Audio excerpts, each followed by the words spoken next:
बंधू भगिनी, आज आमचे कुटुंब प्रमुख, आमचे वडील आणि आपले सर्वांचेच कुटुंब प्रमुख आपल्यातून गेले.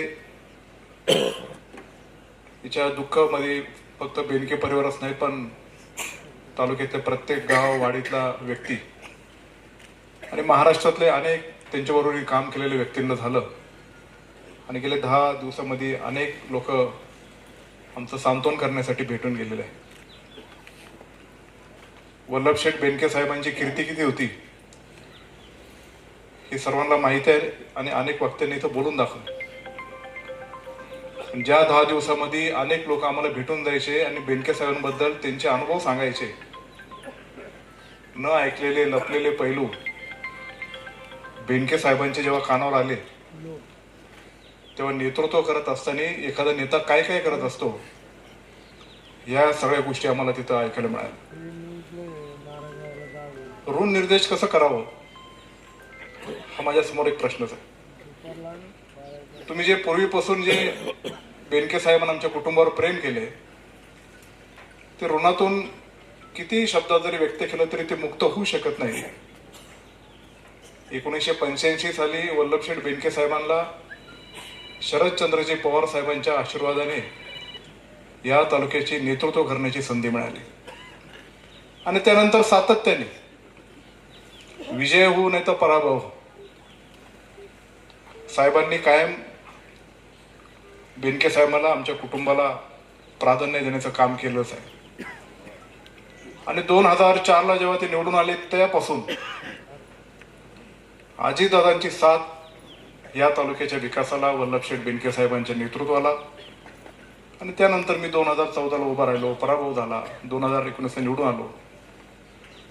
तेव्हा दोन्ही म्हणजे साहेबांचा पण आणि दादांचा पण हे खूप मोठा आशीर्वाद, मार्गदर्शक म्हणून कायम आपल्या सर्वांच्या पाठीमागे ते उभं राहिलेलं आहे.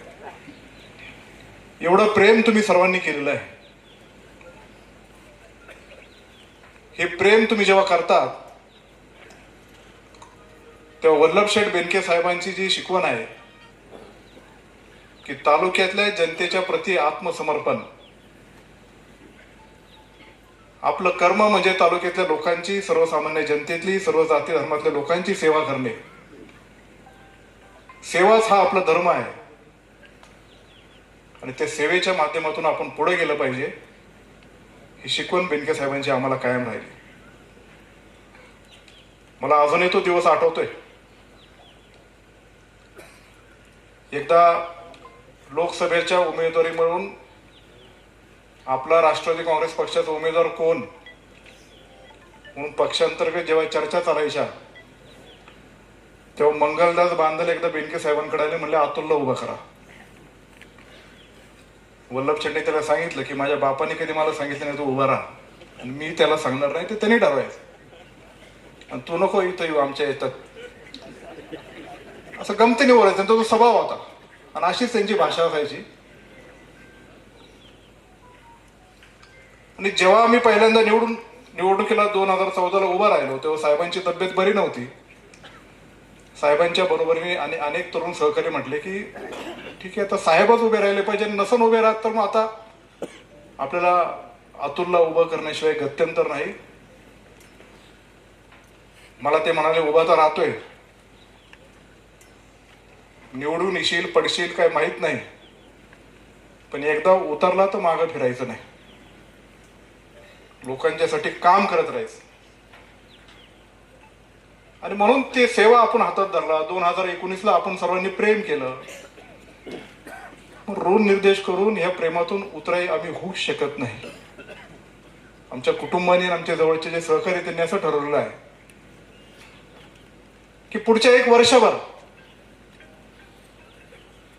सर्व आपल्या तालुक्यातले ज्येष्ठ नागरिक असतील, महिला असतील, शिक्षण क्षेत्रामध्ये बेनके साहेबांनी काम केलं ते शिक्षण क्षेत्रामध्ये असेल, वारकरी संप्रदाय असतील, आमचा आदिवासी बांधव असेल, मुस्लिम बांधव असतील, बौद्ध समाज बांधव असतील, इतर सर्व जाती धर्मातले असतील, या सगळ्यांच्या प्रती कुटुंबाच्या वतीने कृतज्ञता सोहळा हे वर्षभर आयोजित करायचे. आणि त्या वर्षभरामध्ये बेनके साहेबांच्या वर प्रेम जे दाखवले ते प्रेमाचं एक प्रतीक म्हणून आम्हाला काहीतरी करायचं आणि म्हणून ते आम्ही ते करतच राहणार आहे. पुढे जुन्नर तालुक्याच्या जनतेच्या हितासाठी काम करण्याच्या दृष्टिकोनातून आणि पुढे नेण्याच्या दृष्टिकोनातून प्रामाणिकपणे आपल्याला जे जे करता येईल ते केले गेले पाहिजे. आम्हाला लहानपणी हॉस्टेलला टाकलं तिन्ही मुलांना, वय वर्ष 4 होत. आई रडायची, सगळे कुटुंबातले म्हणायचे काही मुलं जड झाली का तिकडे हॉस्टेलला टाकलं, पण ते म्हणायचे नाही, राजकारणाचा लवलेश त्यांच्यापर्यंत आलं नाही पाहिजे, सुशिक्षित झाले पाहिजे, सुसंस्कृत झाले पाहिजे.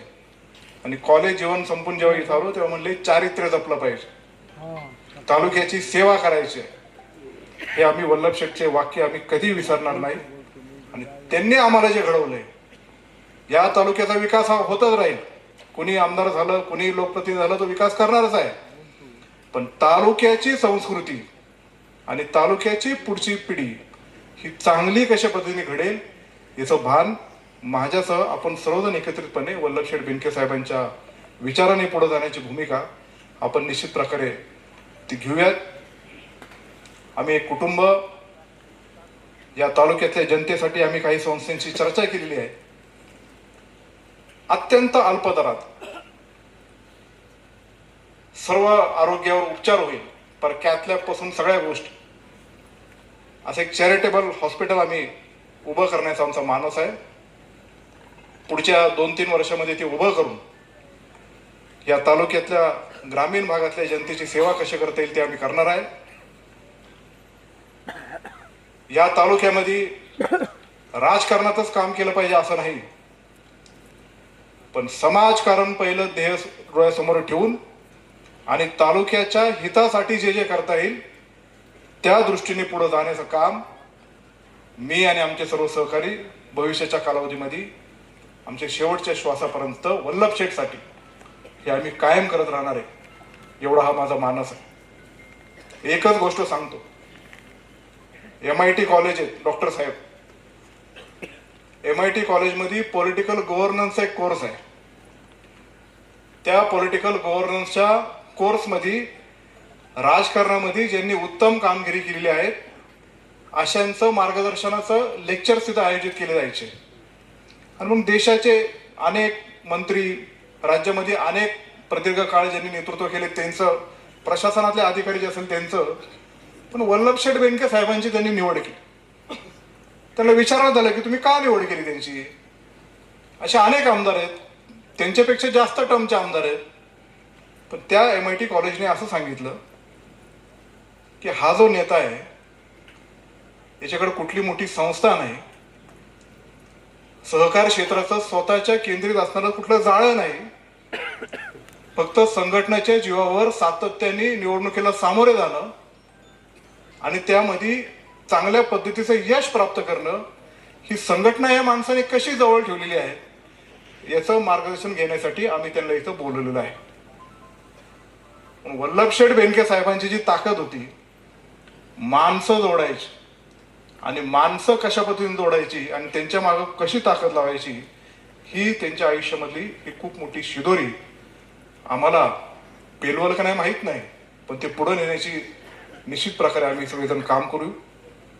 अनेक मान्यवर इथं आहेत, डॉक्टर किरण लामटे इथं आहेत, प्रतिदोदक कंद आहेत, अनेक आहेत, दादा पाटील फराटे आहेत, देवेंद्र शेठ शाह होते, असे अनेक आजी माझे आमदार इथं मोठ्या संख्येने उभे आहेत. बाळासाहेब दांगटे, सतीश लोधा मागेशी येऊन गेले, देवराम शेठ लांडे आहेत, अलकता आहेत, उज्ज्वलता आहेत, अशी सर्व महिलांमध्ये आमचे राजेश्रीताई बोरकर आहेत, बेनके साहेबांच्या बरोबर काम केलं, आमचे फिरोजभाई पठाण आहेत. पण वेळेअभावी जरी त्यांना संधी नसली तरी, मिळालेली नसली तरी तुम्ही इथं आलात हे आमच्यासाठी खूप महत्वाचं आहे. मी इथं उपस्थित प्रत्येकाला विनंती करतो की आपण सर्वांनी अन्नप्रसाद घेतल्याशिवाय जाऊ नये. अन्नप्रसाद घेतलं म्हणजेच वल्लभ शेठ बेनके साहेबांच्या प्रती आपण आदरांजली अर्पण केली असं होईल. मी राष्ट्रवादी काँग्रेस पक्ष जुन्नर तालुका,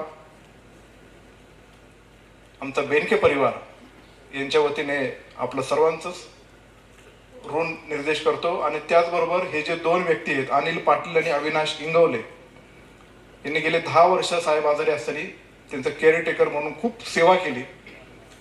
आणि साहेब गेल्यानंतर आम्हाला आता इथंच राहायचंय, इतके ढाय मोकून रडले, भावासारखे आमच्यावरती राहिले. त्यांचा नामोल्लेख मला इथं करावासा वाटला. आणि अजून बऱ्याच गोष्टी आहेत, मी नंतर त्याच्याबद्दल उहापोह करेलच. पण आपण सर्वजण आलं इथं, मी आपल्या सर्वांचा ऋण व्यक्त करतो. आणि आमचे ग्रामस्थ हिवरे बुद्रुक, बोरवाडी, कैलासनगर, सहकारनगर, तेजेवाडी, हिवरे खुर्द, ठिकेकरवाडी यांनी या सर्व कार्यक्रमाचं नियोजन केलं. त्यांचंही मनपूर्वक आभार. धन्यवाद. ओम शांती. धन्यवाद. यानंतर आपण सर्वांनी जागेवर उभं राहायचंय. 5,000 रुपये श्रद्धांजली अर्पण करण्यासाठी सन्माननीय श्याम माळी आपल्याला विनंती.